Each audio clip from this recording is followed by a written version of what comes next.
I just wanted to also mention at the same time, something popped back into my memory. I forget who these people are.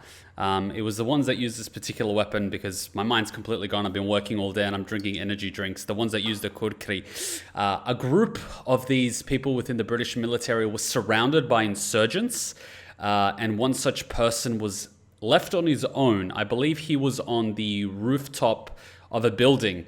And he had his machine gun, he had his tripod, he had his kudkri, and he had, I think it was like 100 or 200 rounds, and he was surrounded by about 50 or 60 insurgents. So he was outgunned, outnumbered, and there was no support, or backup for I don't know how long. And against all odds, he managed to hold his position. He was on the roof. He was dodging, I think he had some grenades too, but he was dodging rockets. He was dodging bullets. They were trying to make their way on the roof. He ran out of ammunition. He even had to beat a few people to death with the tripod of his weapon. And by the end of it, his commanding officer arrived on a helicopter to find this soldier literally drenched in the blood of his enemies, huffing and puffing, high on adrenaline, and he basically put his hand on his shoulder and he said, "Good work. You can come home now." It just goes to show that some warriors from the olden days still exist nowadays. And I think these guys are some of the most effective soldiers within the British military. I feel ashamed that I don't remember the name, but these guys are not to be fucked with. Like, man, respect. All right, let's get started with episode 2. And I will mention that I will do my best to edit out these episodes as quickly as possible. They will be available on Patreon within a few days. I will, as always, try to pop them on the YouTube channel, but we know how that game goes. I'll do my best, but no promises. You guys know how that goes. All right, we're back with the 20-minute episodes because reasons. Japanese, put on the subs. I kind of hate that the default is English. For some anime, it's good. For other anime, it's not. But let's go with the Japanese because why not? All right, back to it. Well, this is awkward. She mad.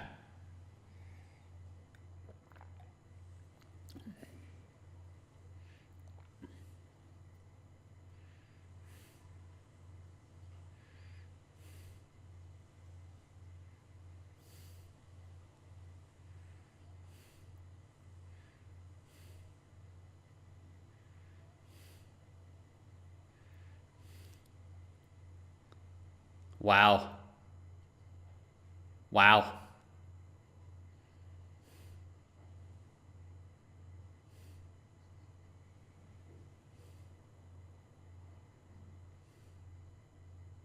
Wow, that was quick.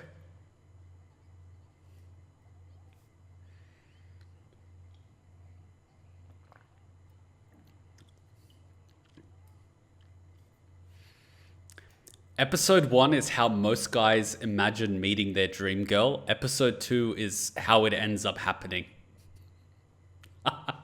God fucking damn it, this is good. This is good. Oh, we get an opening. Yes.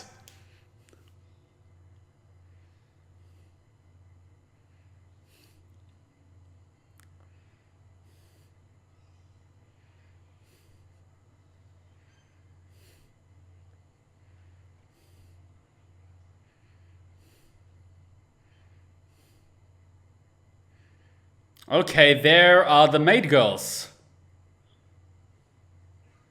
And a vampire boy?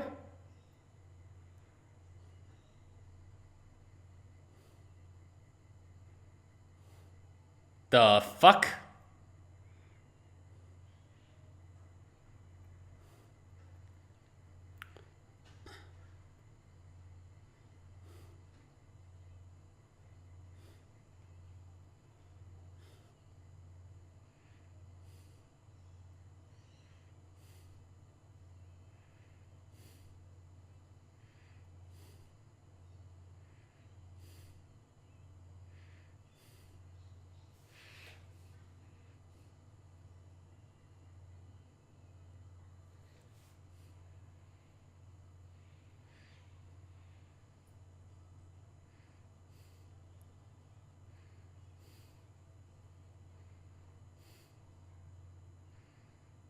Well, that was interesting.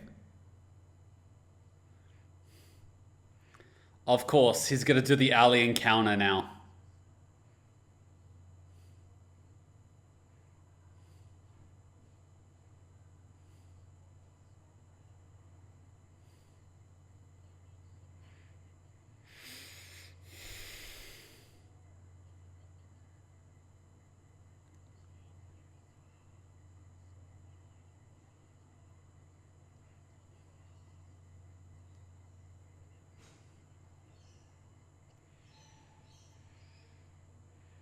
Did he just get stabbed?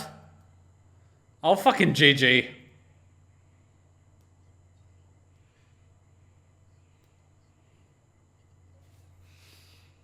Is that death number 3?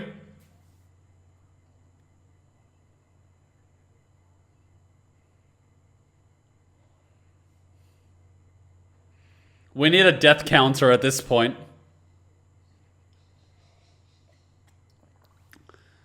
Oh my god, when is it gonna click?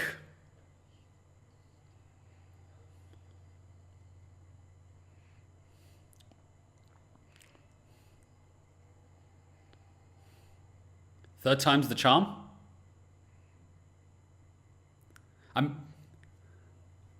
I mean, you guys give me shit for time hopping. Look at this guy. He's on death number 3 already. Hell, the episode's like, what? 2 minutes counting the opening?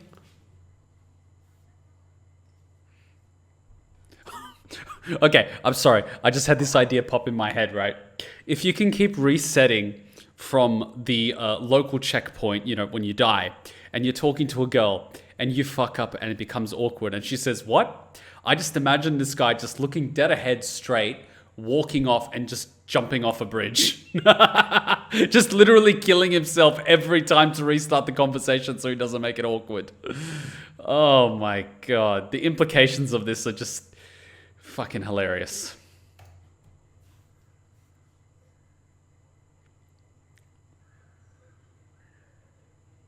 Why is this the spawn point though?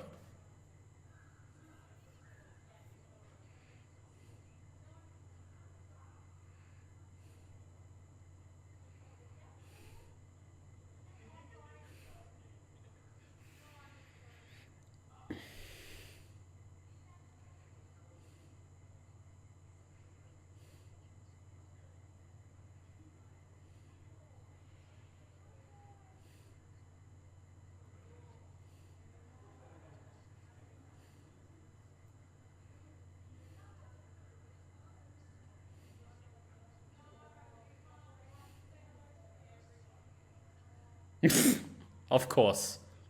Returned by death, sure. Let's not call it respawning.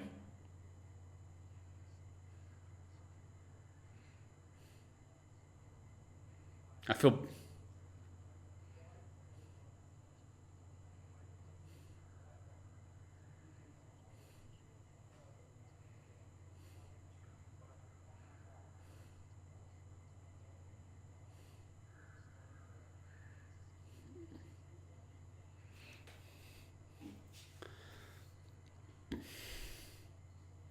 This guy.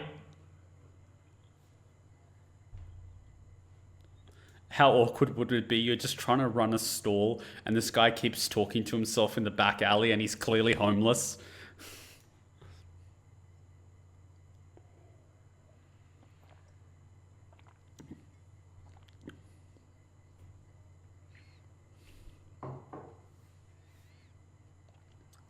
What if he respawns at the next shop he interacted with?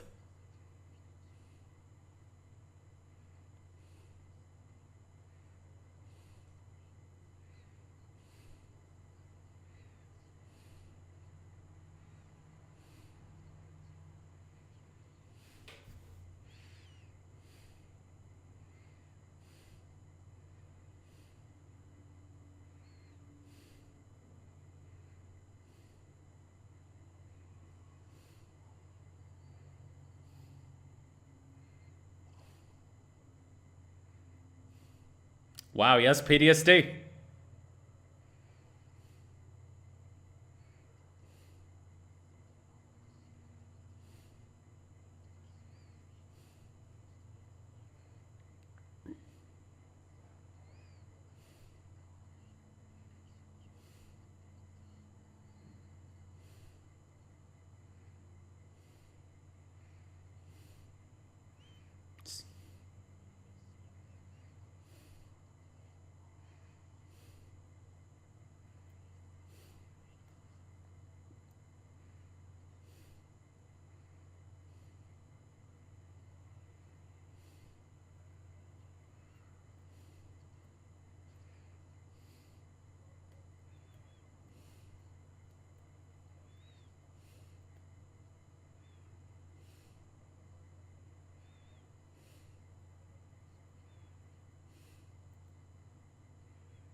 Wait, what?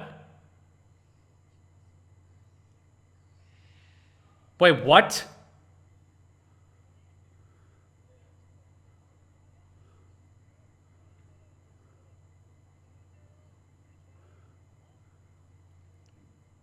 The fuck?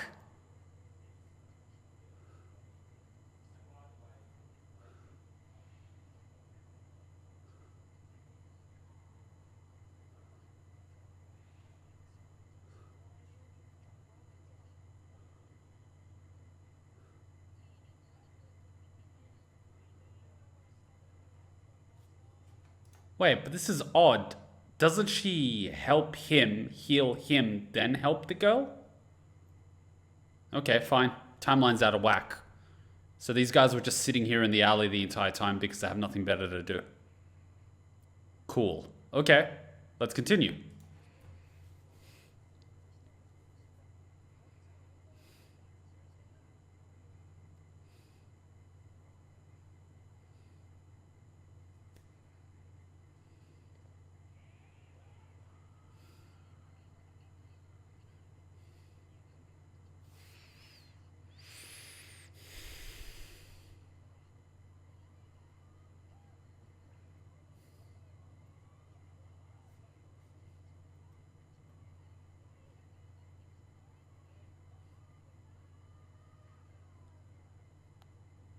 That was awkward.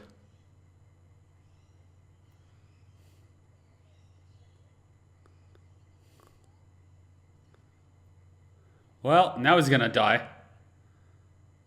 Oh no, she's there. No, what the fuck?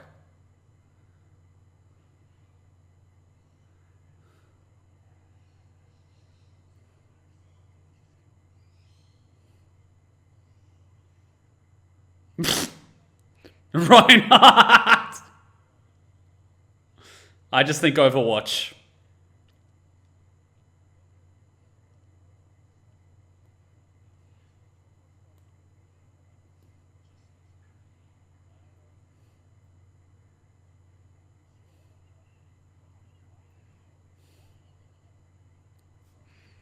Wait, so he swapped out a girl with this guy. Man, this is like the worst trade deal ever. The timelines just keep getting worse and worse.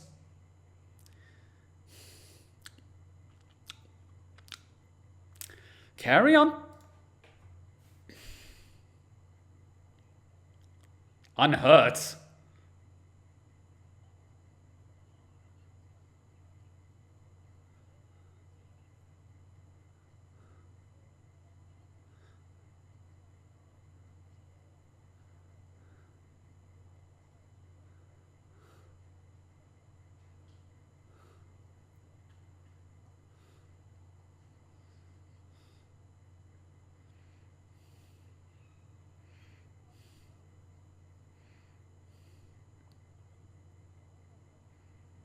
How does he know his name?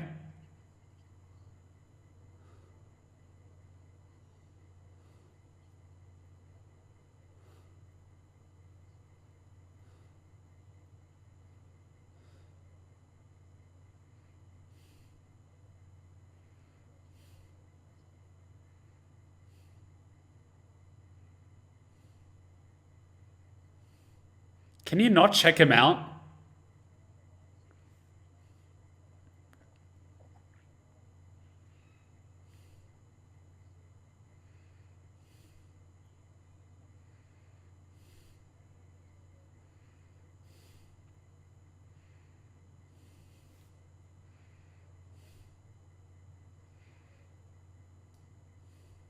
So let me get this straight. Instead of dating the princess, he's dating the prince.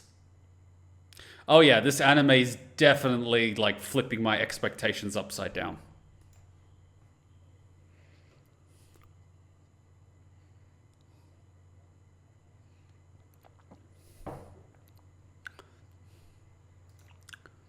And instead of him simping for a girl, the prince boy's simping for him. Cool.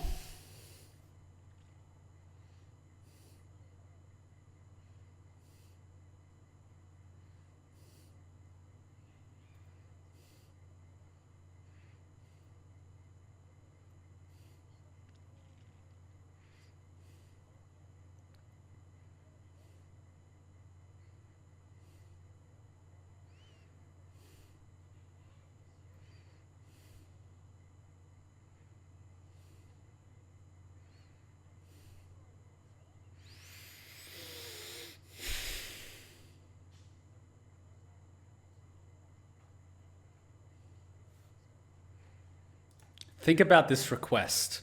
I'm describing a person that probably describes 1,000 people in this MMO and giving you an arbitrary warning not to go to a loot house.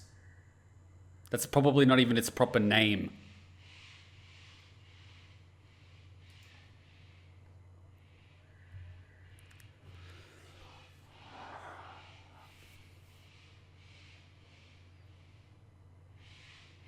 Okay, this guy, what the fuck? Wait, so you had Nightboy protect you from the guys in the alleyway, but you left Nightboy in the alleyway and now you're going to the loot house where you've been murdered twice already. Or was it 3 times? Sorry, I'm losing count.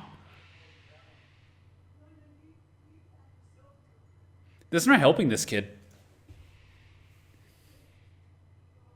There is absolutely no helping this kid.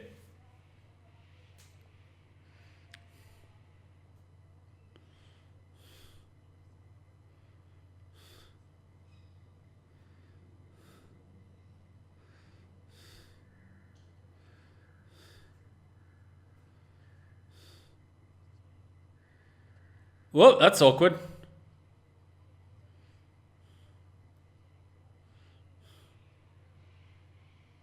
Oof!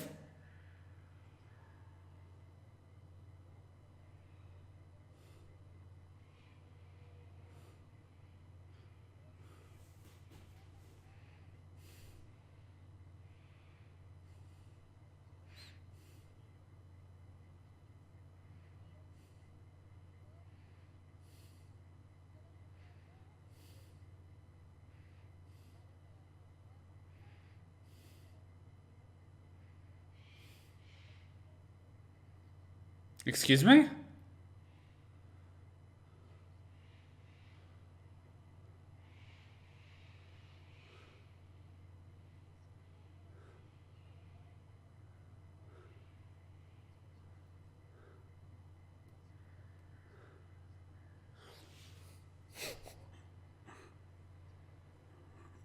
Fuck.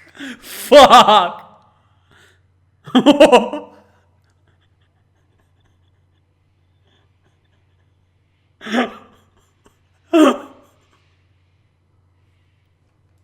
I think her boobs give her superpowers. Jesus Christ.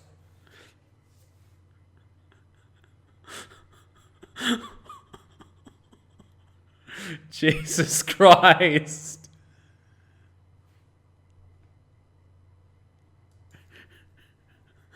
Have you guys ever heard of the hot crazy scale? She's on the crazy side. She is the crazy side. Keep away from that one. Fun fact, you can actually smell fear. I think you can. It's the hormones. It's all the sweating that happens when you're scared, because all the adrenaline starts pumping. Which is why certain animals shouldn't be killed when they're scared, because it makes the meat taste different because of all the adrenaline. It's not as soft.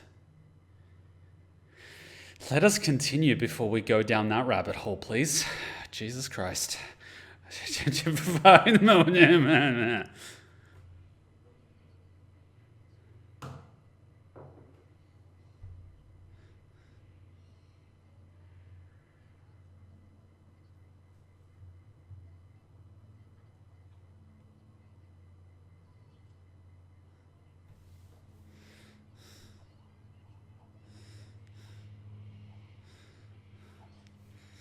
How? He's gonna die.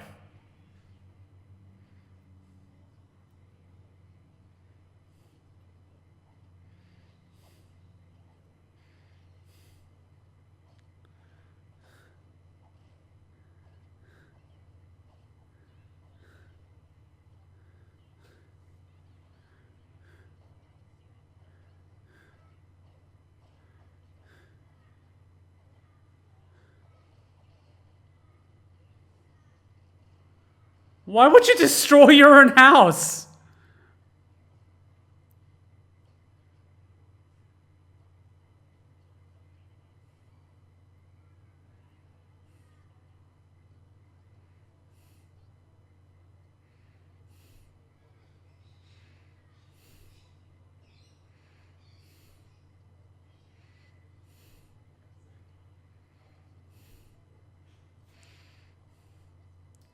Does anyone notice that she has a miniature Buster sword?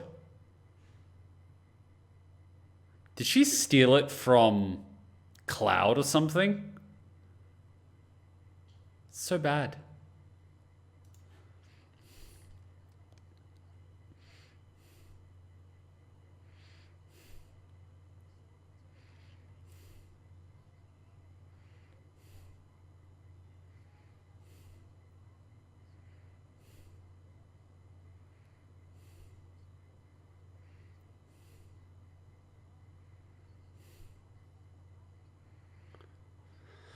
Oh God.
Wait, so he's died at that house twice already.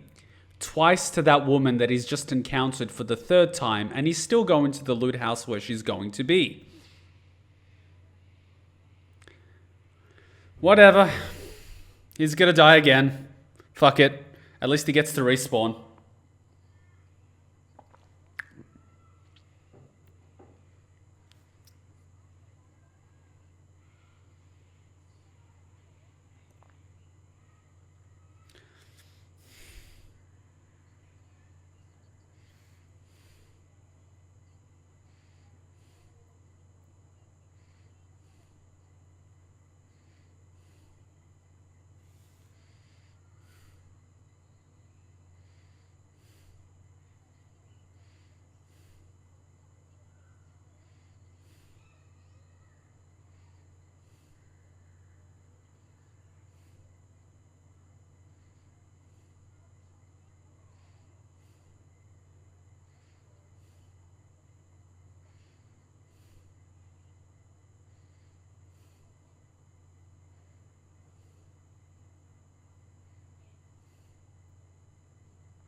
It's okay, he's gonna get killed.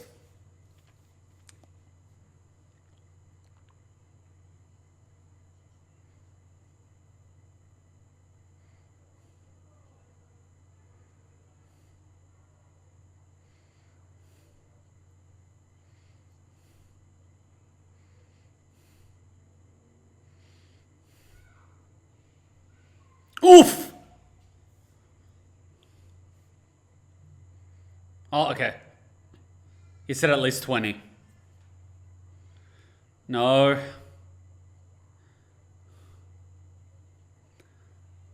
Uh-oh, no.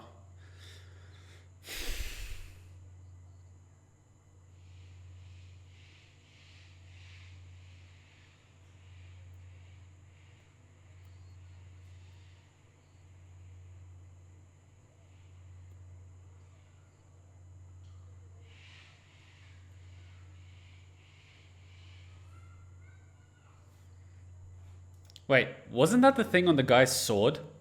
Oh God, it doesn't belong to the girl, it belongs to the boy. I should have known there was something funny about this anime.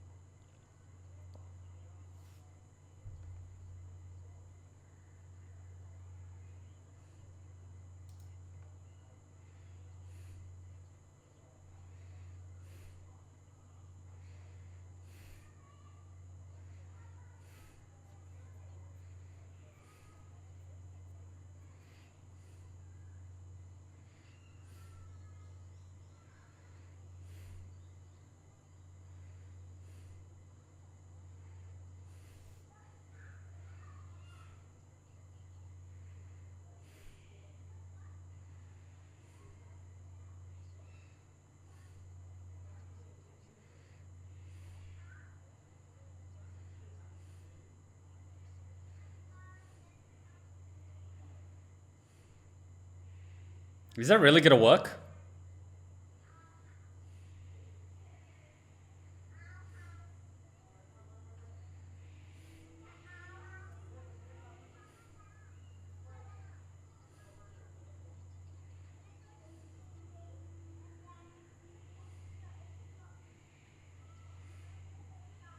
And death's knocking at the door.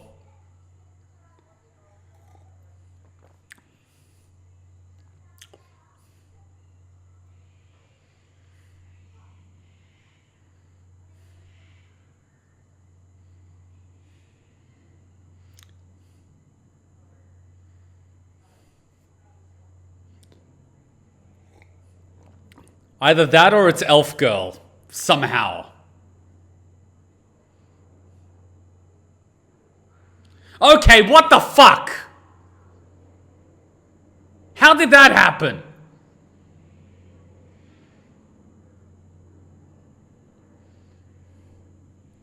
Wow. See, I'm so suspicious of these anime. I'm so suspicious. He's been humping the timelines too much.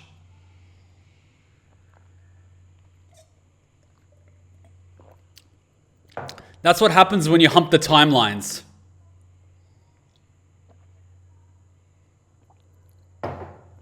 Here's the thing though. She wouldn't know where to go unless he told her where to go. So by trying to make her not go there, she ends up going there.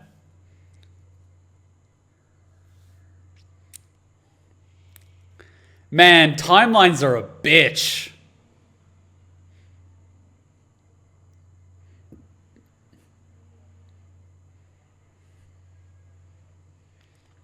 The real question is, what's up with the girl that kills him? She seems to be able to sense people's emotions. The question is how or why. And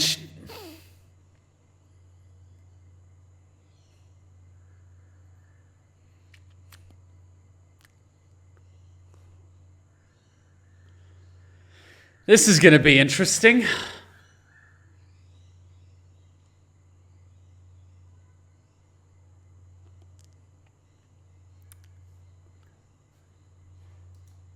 She's a killer. She knows how frightened people smell. That's true. It would also make sense that she knows what people who are angry look like because, you know, when you murder someone's friends, they would look angry. She seems to get off on people's emotions, and she's psychopathic enough to be able to understand them on the rational level.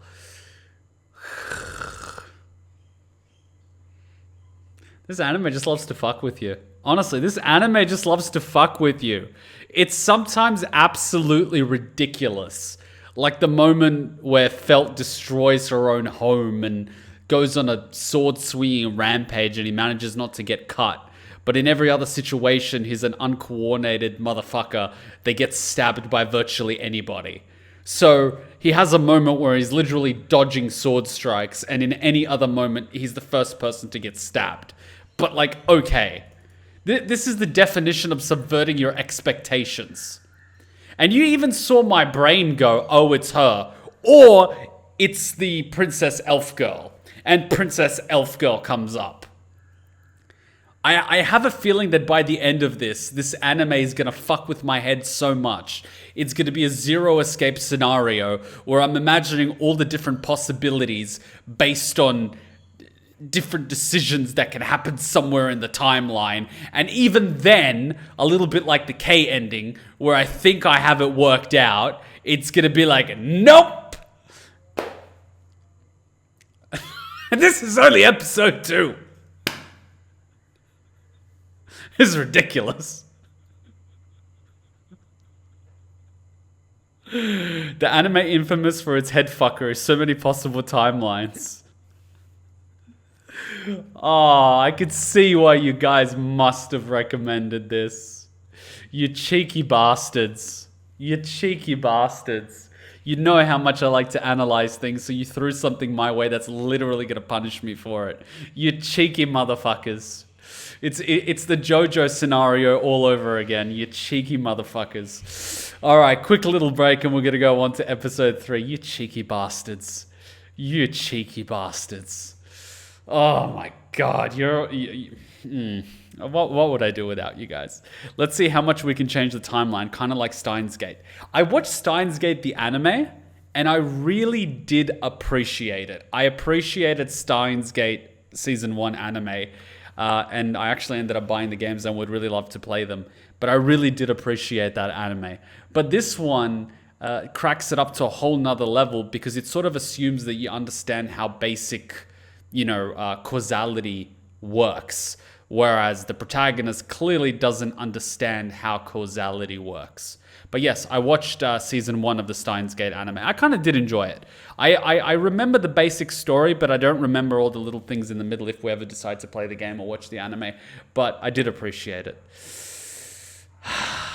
This is refreshing in its own way. I think I've finally gotten into the swing of things. All right. So the butterfly effect this time is that he yelled for the guards at the bandits and that the knight showed and he told the silver-haired girl where to go. Went and bumped into the person who killed him, probably being the reason for her not showing up, and met the thief. Who says she didn't show up?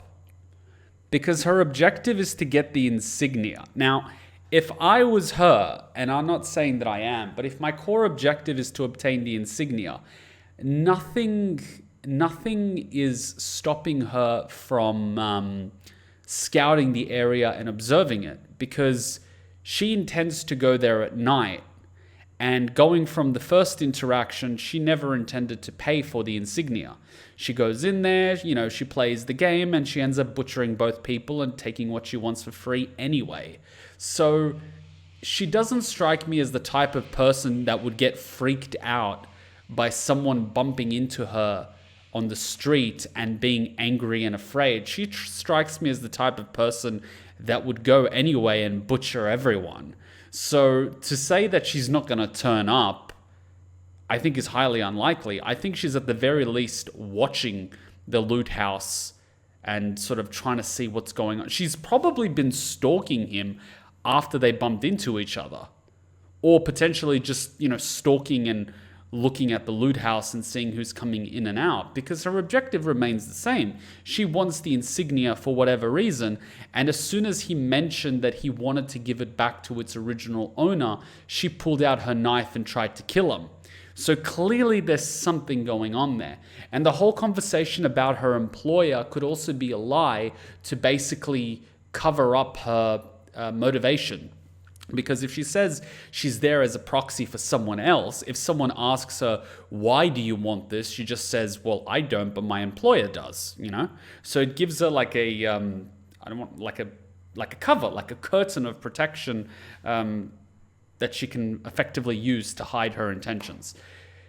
Or maybe she does have an employer. I don't know. Maybe I'm overthinking it. Maybe I'm not. That's where my head's going. But I still think she's going to rock up. I just think in this scenario, instead of being 3v1, it's going to be 4v1. But I don't necessarily think that that's going to improve their odds, because Crazy Girl looks like she can hold her own. But then again, we've also got that little spirit animal that can be summoned, and we haven't seen that thing in action.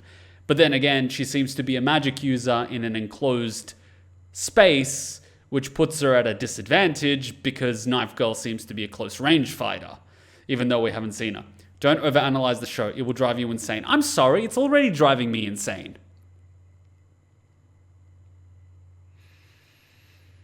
I'm up 2 coffees and an energy drink, and I'm already overanalyzing things. Can we just watch the next episode before my head explodes? I'd like to keep what little of I was about to say what little of my insanity there is, but like I'd like to keep what little sanity I have. Unless the silver-haired girl knows how to fight, and who knows, maybe the knight is still with her. Do not add more fucking variables to my mind right now. I do not need more variables. Do not add another variable. No, we are playing a song, we're taking a break, and we're watching the next episode before you guys literally fucking kill me. Quick little break, and we're watching the next episode. No more variables. No more fucking variables, all right? You add a variable, you're effectively not increasing the number to the power of something, you're increasing to the power of something. Don't do that. No variables. Break time, and then episode 3 time. That's it. That's all you're getting. Hey, did I hand you a shrinking potion by accident? I could have sworn that was the gender swapping one. Don't be hating. She's fun sized, that's all. She doesn't even have to get on her knees to blow. You want to add anything to that conversation? Nope, I'm good. In fact, I think your new size makes you an even more formidable and stealthy ninja.